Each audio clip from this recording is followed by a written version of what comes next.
이번 시간에는요, 자바 프로그램 실행 구조에 대해서 살펴보도록 하겠습니다.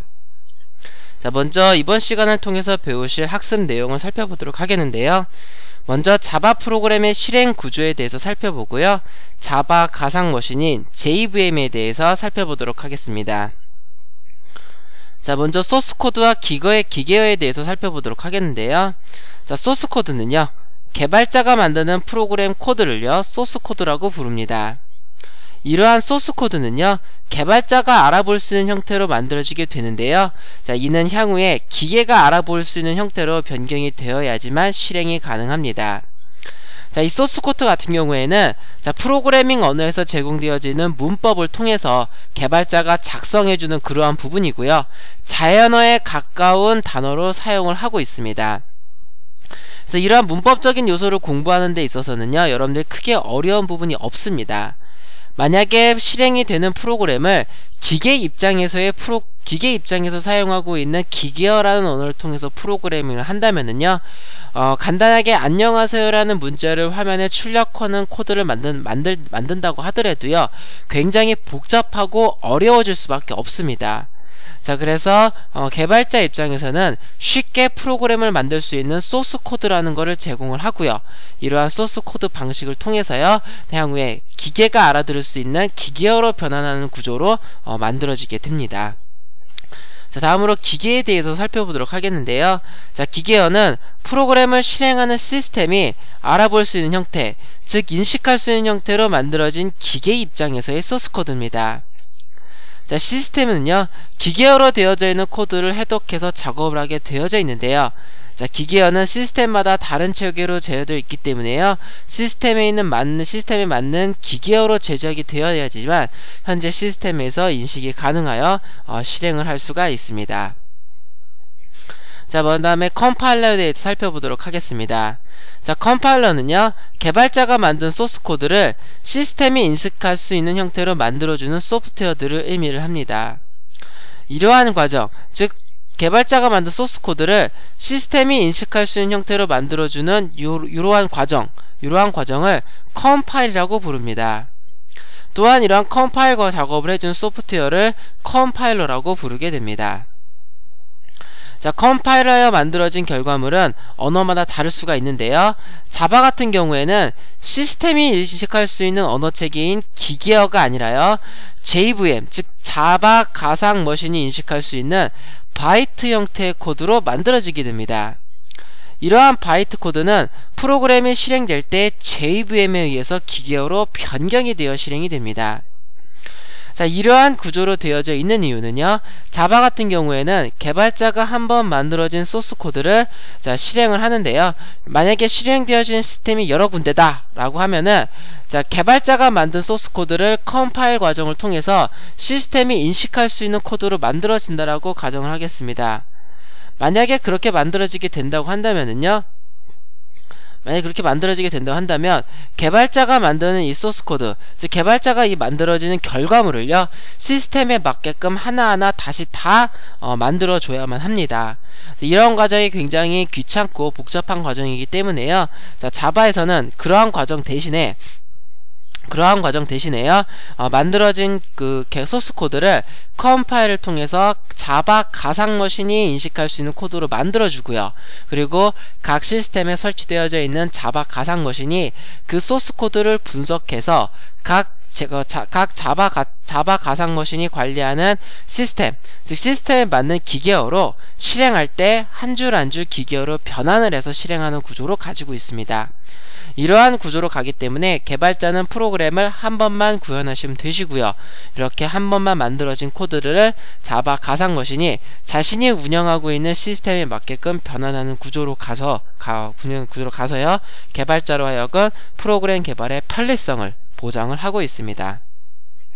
자, 컴파일 과정에서는요, 코드의 변환을 위해 먼저 문법 검사를 하게 되는데요, 이러한 문법 검사를 통해서 잘못 만들어진 코드를 개발자가 수정할 수 있도록 잘못된 부분을 지적을 해줍니다.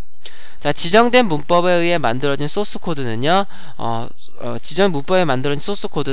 자, 컴파일을 통해서요, JVM이 인식할 수 있는 형태로 변경이 될 수가 있습니다. 자, 컴파일 명령은요, 자바 C, 자, 자바C라고 입력하시고요. 자, 자바 파일을 적어주시면 됩니다. 이렇게 만들어진 자바 파일은요, 자, 컴파일 후에 만들어진 결과물인 클래스라는 파일 형태로 만들어지게 됩니다. 자, 다음으로 인터프리터에 대해서 살펴보도록 하겠는데요.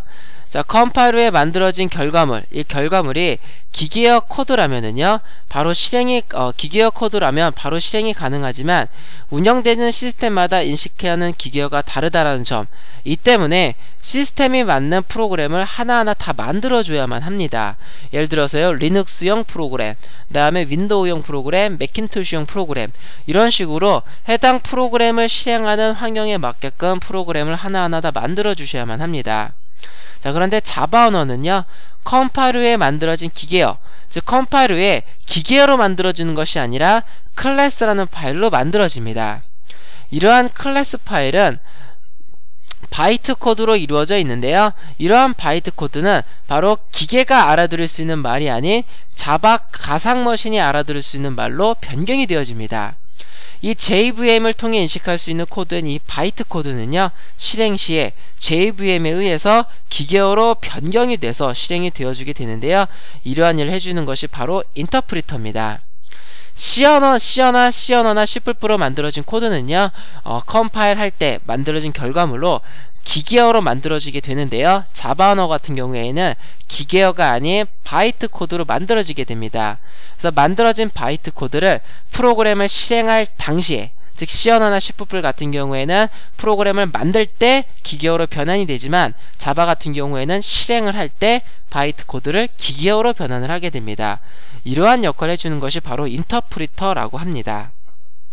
자바에서 만들어진 클래스 파일은 코드 내용을 실행되는 시스템에 맞게 실행 시에 그때 기계어로 변경이 돼서 실행이 됩니다.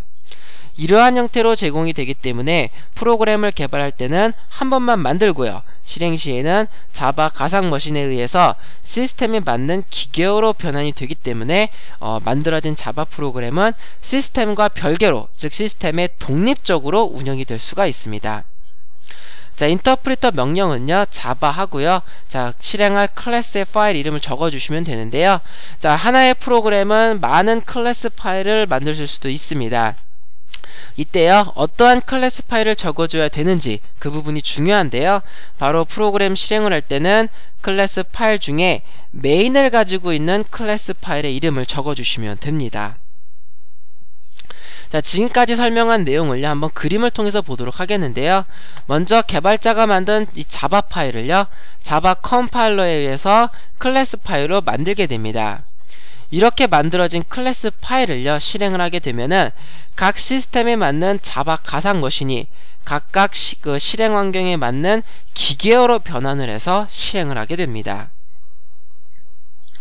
자, 자바 가상머신에 대해서 살펴보도록 하겠는데요. 자바 바이트 코드를 실행할 수 있는 소프트웨어입니다. 자, 인터프리터를 통해 실행 시 실행되는 시스템에 맞는 기계어로 변환하여 프로그램을 실행하는 구조를 가지고 있습니다. 자, JVM의 특성에 대해서 살펴보도록 하겠는데요. 스택 기반의 가상머신입니다. 여러분들이 향후에 자료용에 대해서 배울 텐데요. 이 자료용, 즉 메모리 공간을 관리하는 기법을 스택이라는 관리 기법을 이용해서 관리를 하게 됩니다. 또한 실행되어지는 프로그램 소스 코드를요, 스택이라는 자료 구조를 이용해서 관리하기 때문에 자, 프로그램의 실행 순서를 명확하게 지킬 수 있다는 특징을 가지고 있습니다. 또한 단일 상속만 지원, 자, 상속이라는 개념 뒤에서 살펴보도록 할 텐데요. C와 C++에서는요, 다중 상속을 지원을 하기 때문에 프로그램이 굉장히 복잡하게 되는데요. 자, 단일 상속만 지원을 해서 프로그램을 쉽게 사용할 수가 있는데요. 이러한 단일 상속 형태를 객체 지향 프로그래밍을 가상머신 수준에서 구현을 했기 때문에 굉장히 빠르고 정확하게 동작을 할 수가 있습니다. 자, 상속에 대한 개념은 뒤에 가서 살펴보도록 하겠고요. 다음으로 자, 포인터는요, 주소값을 가지고 있는 하나의 그 데이터라고 보시면 되겠습니다. 이러한 포인터를 통해서 메모리에 접근을 해서요, 해당 메모리에 있는 것을 사용할 수가 있는데요. C언어 같은 경우에는 이 포인터를 통해서 메모리 공간에 있는 값을 자, 임의적으로 조작이 가능한데요. 자바에서는 이러한 포인터 연산이 불가능합니다. 또한 가비지 컬렉션을 제공을 함으로써요, 개발자로 하여금 프로그램, 즉 사용한 메모리 영역을 개발자가 관리하는 것이 아니라 JVM이 관리하는 형태로 가기 때문에요, 굉장히 손쉽게 메모리 관리를 할 수가 있습니다. 또한 모든 기본 타입, 프로그램 상에서는요, 메모리 공간을 잡아줘야 되는데요, 이러한 잡히는 메모리 공간이 시스템에 따라서 달라질 수가 있습니다. 하지만 자바 같은 경우에는요, 이러한 기본 메모리 공간을 명확하게 정의를 함으로써요, 시스템이 달라진다고 하더라도 그 공간에 대한 정의가 변하지 않고 그대로 일정하게 유지가 된다라는 특징을 가지고 있습니다. 데이터 흐림 분석에 의한 자바 바이트 코드 검증기를 통해서요, 프로그램이 실행 과정에서 발생되는 모든 위반 사항을 자바 가상머신 수준에서 검출을 해서 개발자로 하여금 이 부분을 처리할 수 있도록 예외 처리라는 것을 지원을 하고 있습니다. 다음으로 JVM의 장단점에 대해서 살펴보도록 하겠는데요, 먼저 장점을 보도록 하겠습니다. 플랫폼의 독립성. 지금까지 굉장히 많이 설명을 한 거죠. 플랫폼의 독립성을 보장을 하기 때문에 개발자 입장에서는 프로그램을 한 번만 만들어서 다양한 시스템에 서비스를 할 수 있는, 즉 다양한 시스템에서 실행을 할 수 있는 환경을 제공을 하고 있습니다. 또한 바이트 코드의 실행의 안정성을 가지고 있고요, 높은 코드의 밀도, 그리고 무선 통신 등 낮은 대역폭을 갖는 환경에서 굉장히 요긴하게 사용을 할 수가 있습니다. 단점을 살펴보면은요, 가상 컴퓨터가 필요합니다. 우리가 전 시간에 SDK를 설치할 때 JR이라는 걸 설치를 했습니다. 자바 프로그램을 실행할 수 있는 실행 환경인 JR2를 가지고 있어야지만요, 자바 가상머신이 동작을 하게 되는데요, 이러한 소프트웨어를 가상머신, 즉 실제 컴퓨터와 실제 물리적으로 있는 컴퓨터 구조와 동일한 구조를 가지고 있는 소프트웨어적인 컴퓨터입니다. 이러한 가상 컴퓨터가 있어야지만 실행이 가능하고요, 또한 가상 컴퓨터 설치를 하기 위한 여분의 하드디스크의 공간, 즉 기억 공간이 필요하고요, 그 다음에 또 가상 컴퓨터의 실행을 위한 메모리라든가 아니면 CPU의 점유율, 즉 이러한 자원이 할당이 되어야 되기 때문에 굉장히 무거워진다라는 단점을 가지고 있습니다. 이러한 요소들 때문에 실행 속도의 저하라는 문제점을 가지고 있는데요, 현재는 자바 프로그램이 돌아가고 있는 시스템이 굉장히 좋아져 있기 때문에요, 이러한 실행 속도의 저하가 사용하는 사용자 입장에서는 느낄 수 없을 정도의 시간 차이로 개선이 되었습니다. 자바 프로그램의 실행 구조에 대해서 살펴보도록 하겠는데요, 먼저 자바 프로그램은요, 먼저 자바 실행 명령을 전송을 해야 됩니다. 이러한 전송 방식은 사용되는 플랫폼에 다를 수도 있는데요, 일반적으로 자바에서는요, 다음과 같은 실행 명령어를 이용을 합니다. 먼저 자바라고 적어주고요, 클래스 이름을 적어주게 됩니다. 여기에 적어주는 클래스 이름이 중요한데요, 바로 프로그램의 시작점이 되는 부분을 이 클래스가 가지고 있다 라고 지정을 해주게 되는데요, 이 자바 프로그램에서의 모든 시작 지점은 바로 메인입니다. 메인이라는 요소를 가지고 있는 클래스 파일 이름을 적어주게 되는데요, 자바 가상머신은 지정한 클래스에서 메인이라는 기능을 찾게 되고요, 이러한 메인 기능에 구현되어 있는 내부 코드를 작동시켜 프로그램을 실행하게 됩니다.